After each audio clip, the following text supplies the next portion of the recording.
சாத்தான் என்னும் சோதனையை ஜெயித்து வாழ்க்கையில் வெற்றி பெறுவதற்கான ஜெபம். சர்வத்துக்கும் வல்ல பரமபிதாவாகிய கர்த்தாவே, நீர் பூலோகத்தில் பாவியாகிய எனக்காக உமது குமாரனாகிய இயேசு கிறிஸ்துவை அனுப்பினீரே. பாவிகளை ரட்சிக்க கிறிஸ்து உலகத்துக்கு வந்தார். உமது சித்தத்தின்படி அவர் பிசாசினால் சோதிக்கப்பட்டார்.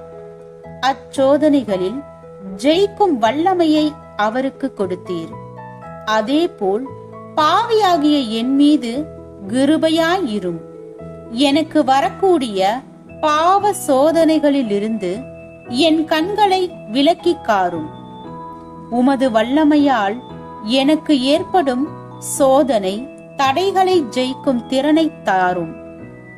நீர் அன்பாக இருக்கிறீர்.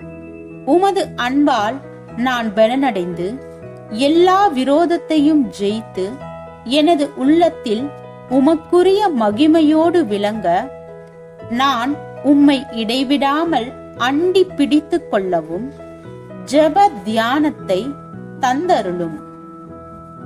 சகல பிசாசின் சோதனைகளையும் ஜெயித்து உமதண்டை சேர்வதற்கு உமது பரிசுத்த வரத்தை தந்து நீர் என்னை ஆட்கொண்டருளும். உமது அடியான் யோபுவை பிசாசின் மூலமாய் சோதித்தீர். ஆயினும் அவன் உயிரை எடுத்துக்கொள்ள பிசாசுக்கு நீர் அதிகாரம் கொடுக்கவில்லை. பக்தன் யோபுவின் எல்லா சம்பத்துக்களும் போய்விட்டன. ஆயினும் அவன் அத்தனை சோதனைகளையும் வென்றான். உமது ஆவியின் வரம் யோபுவின் மேல் வந்தது. இழந்த சம்பத்துக்கள் அனைத்தையும் இரட்டிப்பாக தந்தீர். இவ்விதமாகவே உமது அடியானாகிய நான் பிசாசின் சோதனைகளை வெல்லக்கூடிய பலத்தை தந்தருளும்.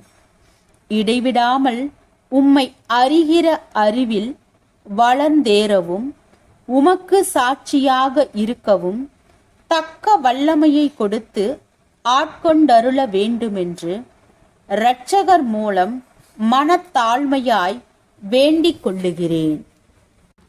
சங்கீதம் 125 வசனம் 1.